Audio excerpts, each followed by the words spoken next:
안녕하세요. ETF로 한 주의 시장 동향 그리고 다음 주 일정을 살펴보는 윤 선생 ETF 교실의 윤재홍 매니저입니다. 오늘도 저와 함께 ETF 시장 둘러보시겠습니다. 그 전에 앞서서 ETF 개념에 대해서 조금은 생소하신 시청자분들 계실 수가 있을 것 같아요. ETF는 쉽게 생각하시면은 펀드를 주식시장에 상장시켜서 사고 파는 투자 상품이라고 보시면 될 것 같고요. 어떤 특정 규칙에 따라서 종목이라든가 채권들을 모아서 말 그대로 바구니처럼 바구니에 담아서 거래하는 상품이다라고 보시면 될 것 같아요. 그래서 여기 보시면 SPY라는 ETF 예시로 제가 좀 가져와 봤는데 여기 있는 한 주 안에는 여기처럼 애플이라든가 마이크로소프트 이런 S&P 500의 500개 종목들이 녹아져 있습니다. 그래서 다시 한번 요약해서 말씀드리면은 쉽게 생각하시면은 펀드를 주식시장에 상장시켜서 주식처럼 사고 파는 상품이다라고 봐주시면 좋을 것 같습니다. 네, 본격적으로 ETF 시장 둘러보는 ETF 대 ETF. 이번 주는 7월 7일 종가부터 14일 종가까지를 대상으로 하였습니다. 먼저 유형별 자금 유출입 상위 보시게 되면은 미국 ETF 시장 전체로는 약 22억 달러 정도 자금이 유출이 됐고요. 유입 상위 보시게 되면은 리츠 그리고 기술, 중국처럼 최근에 좀 자금이 빠졌던 섹터에서 자금이 유입이 됐고 반대로 유출 상위 보시게 되면은 대형 그로스, S&P 500 같은 대형 그로스 카테고리, 그다음에 원자재라든가 금융 섹터에서 자금 유출이 좀 일부 있었습니다. 네, 다음으로 유형별 ETF 등락률 보시게 되면은 전반적으로 뭔가 뚜렷하게 상승이라든가 하락 보이는 테마는 없었던 걸로 좀 보실 수가 있을 것 같고 보시면 지수는 소폭 상승을 보였습니다. 기술 그리고 리츠 상승 보였고요. 왼쪽에 헬스케어라든가 혹은 에너지 쪽에서는 큰 폭 하락 보였습니다. 하나 조금 두드러지게 상승 나타난 것이 브라질 ETF인데 이유는 바로 뒤에서 다시 설명드리겠습니다.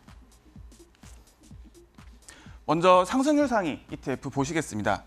지난주에 이어서 원자재, 특히나 희귀 광물이라든가 2차 전지 그리고 곡물들 상승률 상위 보였고요.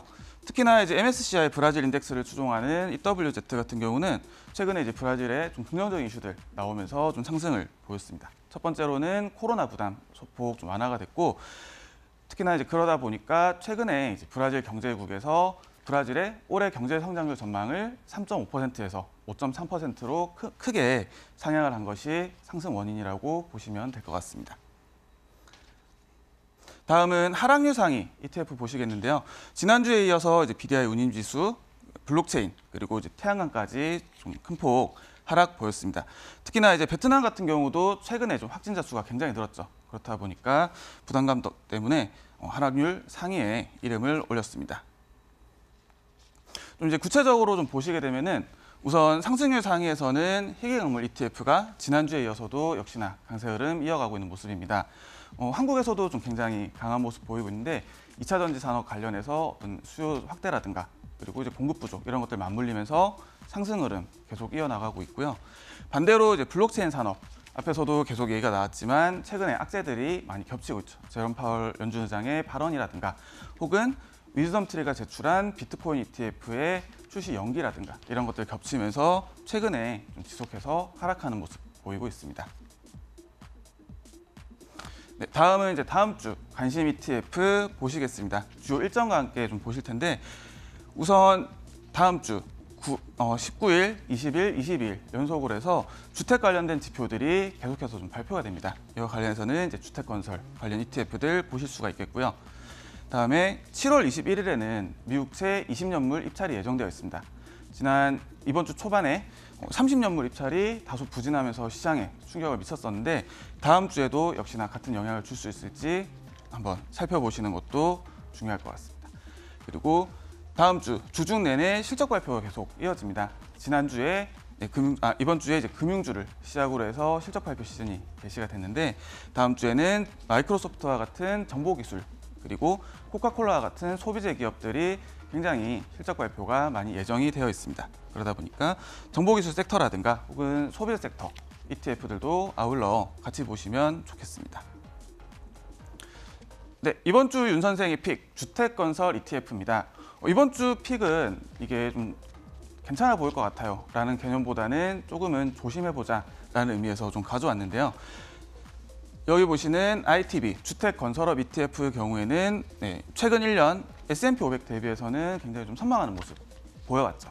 그런데 최근에 보시게 되면은 건축 승인이라든가 혹은 기존 주택 매매와 관련된 이런 이제 주택 건설과 같은 지표들이 조금은 꺾이고 있는 모습입니다. 그러다 보니까 역시나 이제 같은 연장선에서 주택 건설업 ETF들도 이번 주 지표들 나오는 것들 보시면서 조금은 주의하시자라는 의미에서 오늘 한번 좀 말씀을 드렸습니다.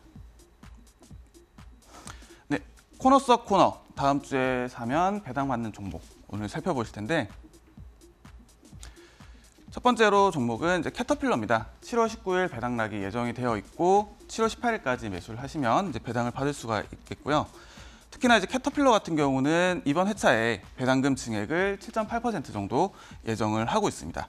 그리고 대표적인 소비재 기업인 로우스의 경우에는 7월 20일 배당락 예정이 되어 있고요. 특히나 이제 배당 증액이 지금 33% 정도 굉장히 좀 많이 올릴 것으로 좀 예정이 되고 있습니다. 이외에도 뭐 콜게이트라든가 혹은 코노코필립스 이런 종목들 같이 보시면 좋을 것 같고 배당을 좀 인상을 하지 않았지만 프록터앤갬블처럼 131년째 지금 배당 지급을 하고 있으면서 65년째 배당금 증액하는 이런 이제 배당과 관련된 기업들 미국에 굉장히 많으니까 관심 가지고 살펴보시면 좋을 것 같습니다. 네, 이번 한 주도 저와 ETF 시장 동향에서부터 배당 종목까지 쭉 살펴보았습니다. 다음 주에도 알찬 종목으로 돌아오겠습니다. 윤 선생이었습니다.